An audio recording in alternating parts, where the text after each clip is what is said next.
अस्सलाम वालेकुम रहमतुल्लाहि वबरकातुहू। कैसे हो मेरे दोस्तों? उम्मीद है आप सब अच्छे होंगे।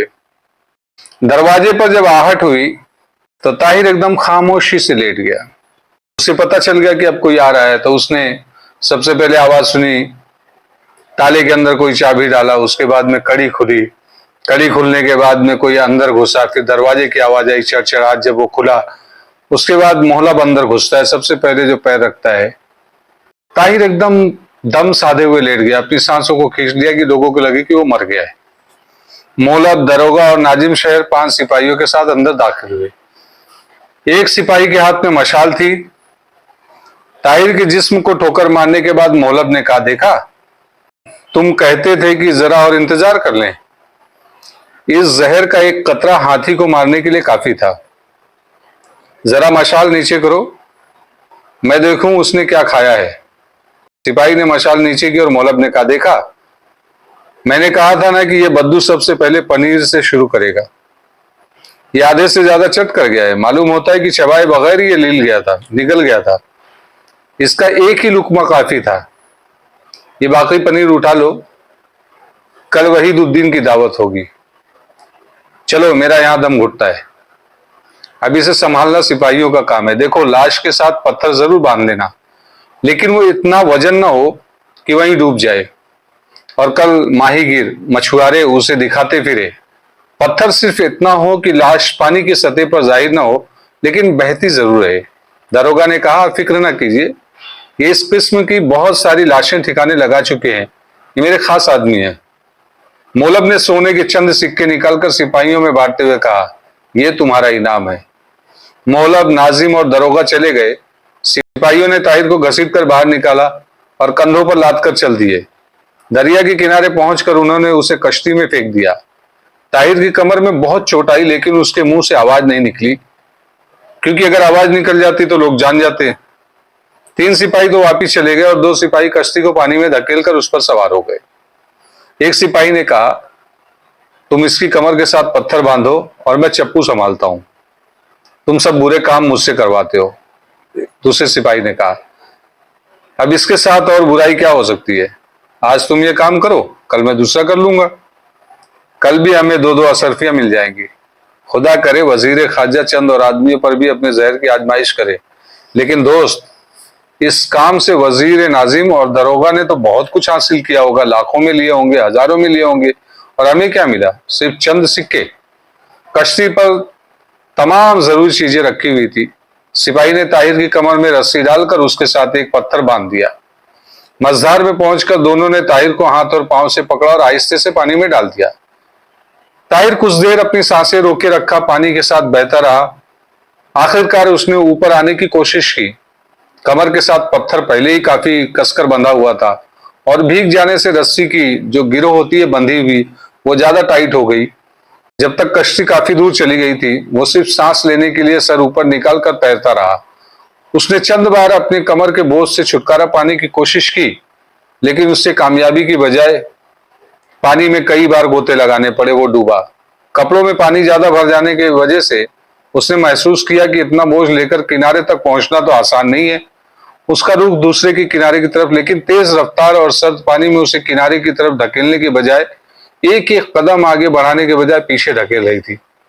अब वो कोशिश करता गया और बहाव के साथ तैरता गया। उसकी सांस फूलने लगी थी और उसके जिस्म जो है एजाजशील हो रहे थे, लेकिन कुदरत की एहानत पर एक मुतजलजल न होने वाले यकीन ने उसका हौसला पस्त न होने दिया। रात के वक्त सोने से पहले सकीना कुछ देर सफिया के पास बैठी इधर उधर की बातें करती रही। सफिया बेतवज्जही से गौर नहीं कर रही थी, कभी कभी किसी बात का जवाब देती और फिर खामोश हो जाती। फिर आखिर सफिया ने कहा, जाओ सकीना, सो जाओ। सफिया कहते हुए बिस्तर पर लेट गई। सकीना उठकर आहिस्ता आहिस्ता बराबर वाले कमरे की तरफ बढ़ी। दरवाजे का पर्दा उठाया, लेकिन कुछ सोचकर सफिया की तरफ देखने लगी। सफिया, उसने झिझकते हुए कहा, मैं तुम्हें एक चीज दिखाना चाहती हूँ। वो क्या? अभी लाती हूँ। सकीना अपने कमरे से चांदी का एक छोटा सा डिब्बा उठा लाई और कुर्सी खिसकाकर सफिया के बिस्तर के करीब बैठ गई। भला इसमें क्या है? सकीना ने मासूमियत से सवाल किया। मुझे क्या मालूम, देखो तो सही। सकीना ने डब्बा खोलकर उसकी आंखों के सामने कर दिया। सफिया ने बेपरवाही से गर्दन ऊपर उठाई और एक नजर डालने के बाद फिर अपना सर तकिए पर रख दिया। सकीना ने डब्बे से चमकते हुए मोतियों का हार निकालकर उसे दिखाते हुए कहा, ये लो, मैंने आज ही मंगवाया है। मेरा इरादा था कि तुम्हें शादी के मौके पर यह तोहफा दूं, लेकिन मैं इतने दिन इंतजार नहीं कर सकती, तुम इसे अपने पास रखो। जौहरी कह रहा था कि उससे बड़ी मोती सारे बगदाद में नहीं। मैंने उसे एक हीरे की अंगूठी लाने के लिए भी कहा है। वो कहा है कि बगदाद में उस जैसा हीरा किसी के पास नहीं होगा जो लाकर देगा। सफिया, ये हार मुझे पहन कर दिखाओ। सफिया बेहिस हरकत मोतियों के हार की तरफ देख रही थी। सकीना ने उसे बाजू से खींचकर ऊपर उठाया और उसकी मज़ाहमत के बावजूद उसके गले में हार डाल दिया। सफिया हार उतारने की कोशिश कर रही थी और सकीना उसे रोक रही थी। इस जोर आजमाई में हार की लड़ी पर दोनों की गिरफ्त मजबूत हो गई। सकीना कह रही थी, खुदा के लिए इसे मत उतारो, ये बदशगुनी है। सफिया ने कहा, मुसलमानों में सगुन और बदशगुन कुछ नहीं होता है। मुझे तुम्हारी मोतियों और तुम्हारे हीरो से नफरत है। मुझे इस महल से नफरत है। मुझे अपनी जिंदगी से नफरत है। सकीना, सकीना, मुझे तंग ना करो। इस कश्मकश में हाथ टूट गया। कुछ मोती बिस्तर पर और कुछ फर्श पर बिखर गए। सकीना ने आदीदा होकर कहा, तुम बहुत जालिम हो। सफिया ने कदरे नरम होकर कहा, सकीना, मुझे माफ कर दो। मैं सुबह इन मोतियों को अपने हाथों से पिरोकर पहन लूंगी, लेकिन सिर्फ तुम्हारे लिए, किसी और के लिए नहीं। लेकिन तुमने कासिम के साथ शादी का वादा किया है। तुमने खाना खाते वक्त अम्मी जान के सामने रजामंदी का इजहार किया। मैं जानती हूँ तुम सिर्फ मुझे रुलाना चाहती हो। सकीना, मेरा मतलब यह था कि अगर मैं जिंदा रही तो कासिम के साथ शादी कर लूंगी। पगली पगली, लोग जैसे मरकर शादी क्या करते। लेकिन सकीना, शादी से पहले अगर मुझे मौत आ जाए तो?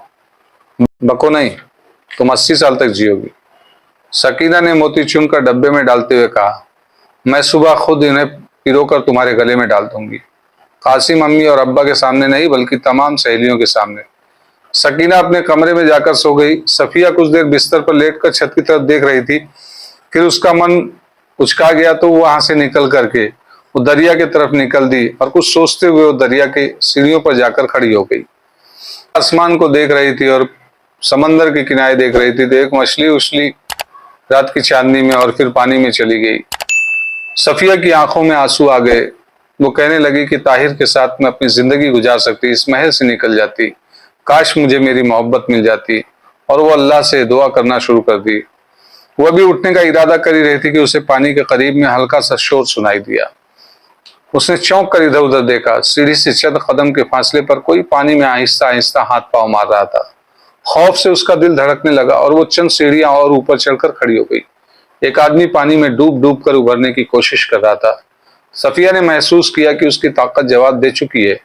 चंद गज नीचे जाने के लिए वो सीढ़ी के करीब पहुंच गया। उसने दोनों बाजू सीढ़ी पर फैलाकर अपना सर टेक दिया, लेकिन कमर से नीचे उसका बाकी जिस्म पानी में था। एक दफा सफिया को भी भाग जाने का मन आया, ख्याल आया, लेकिन खौफ पर हमदर्दी गालिब आ गई। वो डरते डरते नीचे उतरी। तुम कौन हो? सफिया ने पूछा, तुम कौन हो? उसने सहमी हुई आवाज में कहा। उसके जिस्म में जुम्बिश तक नहीं हुई।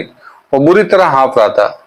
सफिया जरा और जुर्रत करके आगे बढ़ी और उससे 2 सीढ़ियां ऊपर खड़ी होकर बोली, मैं पूछती हूँ तुम कौन हो और इस वक्त यहाँ क्यों आए? उसने सर ऊपर उठाया और एक नजर सफिया को देखने के बाद फिर नीचे डाल दिया। एक शानिये के लिए सफिया के पांव जमीन से पेवस्त होकर रह गए। उसने घुटी हुई आवाज में कहा, ताहिर, ताहिर, आप इस हाल में? उसने दोबारा गर्दन उठाई। कौन? सफिया।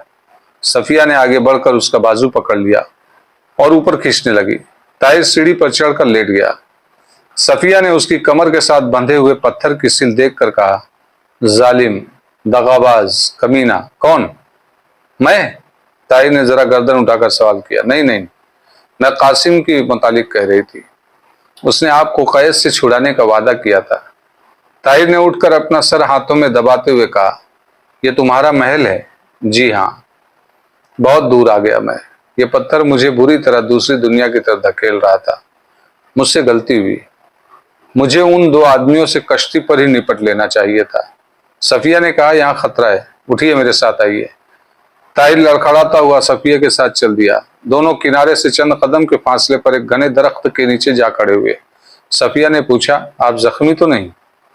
नहीं, लेकिन थकावट से चूर हो चुका हूं। मैंने कैद खाने के करीब से उसी पत्थर के साथ तैरना शुरू किया था। आप यहाँ क्या कर रही थी? कुछ नहीं। लाइए, मैं ये पत्थर खोल दूं।